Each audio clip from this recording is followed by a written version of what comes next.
Hello, good evening, friends and followers. Andito ko ngayon sa room ko sa Pasig.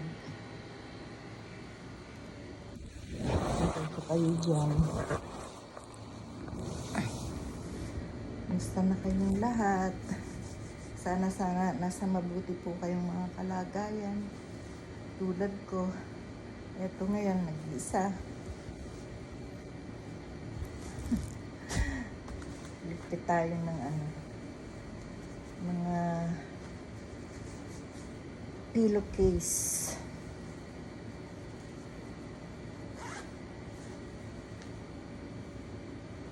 Wala na tayo sa country malamig.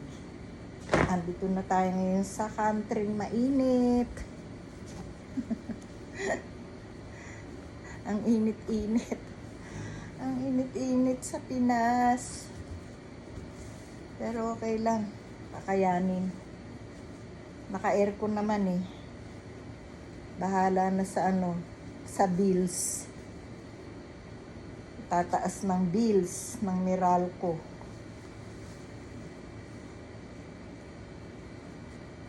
Walang choice. Kailangan mag-aircon. Grabe, lamig. Ay, lamig naman. Ang lamig sa loob ng room. Pagdating sa labas, ang init.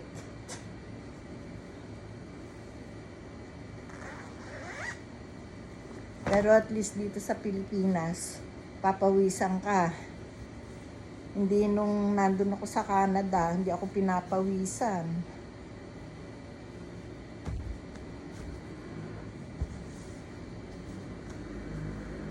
Grabe, init. Ay, naku. Naayos ko yung mga pillowcase.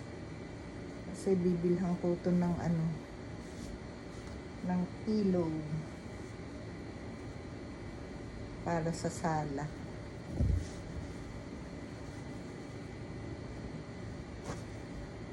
Wala tayong magawa.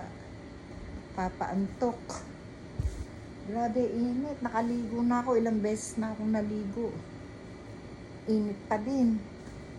Kakapaligo mo pa lang, pinapawisan ka na naman.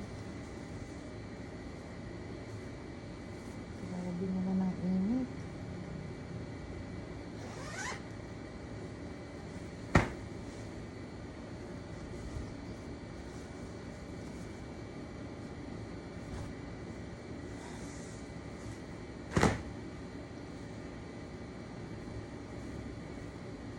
Ang kasama ko ngayon dito, yung apo ko, si Kim.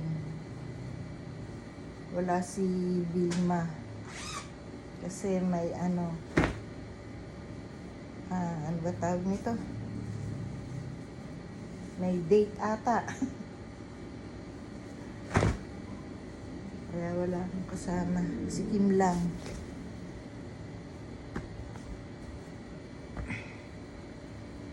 Pero magkakahiwalay kami ng rooms eh.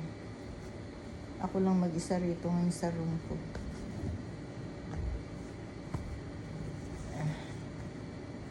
Ba't? Parehas ba?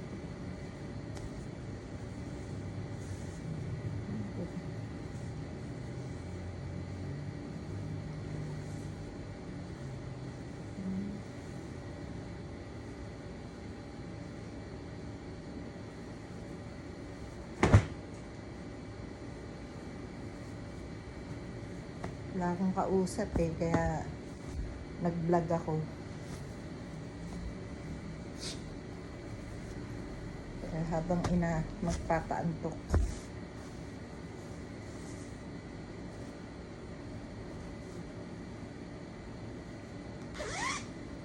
Parang, ang tatlo lang.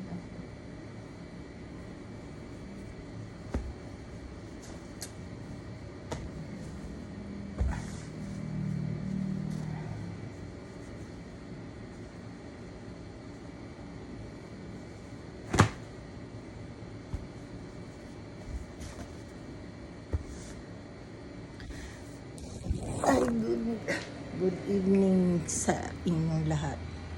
Ayan, nag-iisa lang ako ngayon. Ito ang bed ko. Thanks for watching. Good night, everyone.